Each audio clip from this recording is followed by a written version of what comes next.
Hi hello welcome to CV9 news. నేను మీ వెంకటకృష్ణ. ఇంకెందుకు ఆలస్యం, ఈరోజు వార్తల్లోకి వెళ్ళిపోదామా. వైసీపీ పార్టీకి మాస్ వార్నింగ్ ఇచ్చిన డిప్యూటీ సీఎం పవన్ కళ్యాణ్.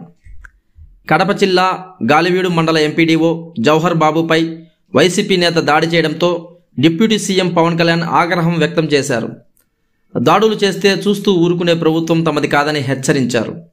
ఆధిపత్యం అహంకారంతో జరిగే దాడులను అడ్డుకుంటామన్నారు. కడప రిమ్స్లో చికిత్స పొందుతున్న ఎంపీడీఓను పవన్ పరామర్శించారు.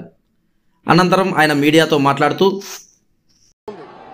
అహంకారం తీస్తాం, తోలు తీసి కింద కూర్చోబెడతాం. మీకు ఒళ్ళు ఒక్కొక్కళ్ళకి మీకు ఎక్కడెక్కడ ఉన్నో తెలియట్లా. మీకు అహంకారాలు పెరిగిపోయిన, మీకు ఆధిపత్యపు అహంకారంతో అధికారుల మీద దాడి చేస్తే మిమ్మల్ని ఎలా తీసుకెళ్లాలో, ఎలాంటి శిక్ష పడాలో మీకు ఖచ్చితంగా చేసి పెడతాం. మీకు ఇష్టారాజ్యంగా చేయకండి.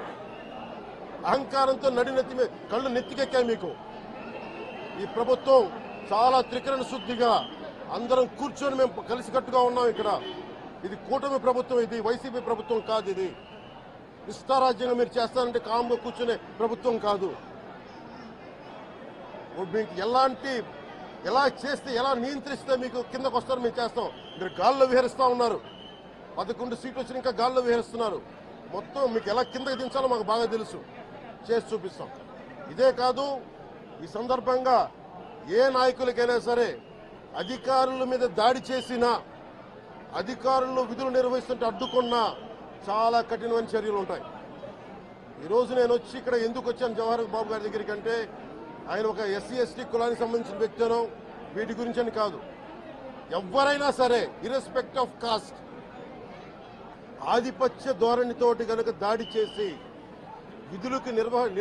విధుల నిర్వహణకు అడ్డం వస్తే ఇది ఉపేక్షించే ప్రభుత్వం కాదు. ఎస్పీ గారికి కూడా చాలా స్పష్టంగా చెప్పాం. వారికి ఎవరైతే తప్పించుకొని తిరిగారు ఇంకో 9 మంది, వారిని కూడా పట్టుకోమని చెప్పాం. వారికి తగిన విధంగా కౌన్సిలింగ్ చేయాలి, అలాగే కఠినమైన శిక్షలు పడాలి.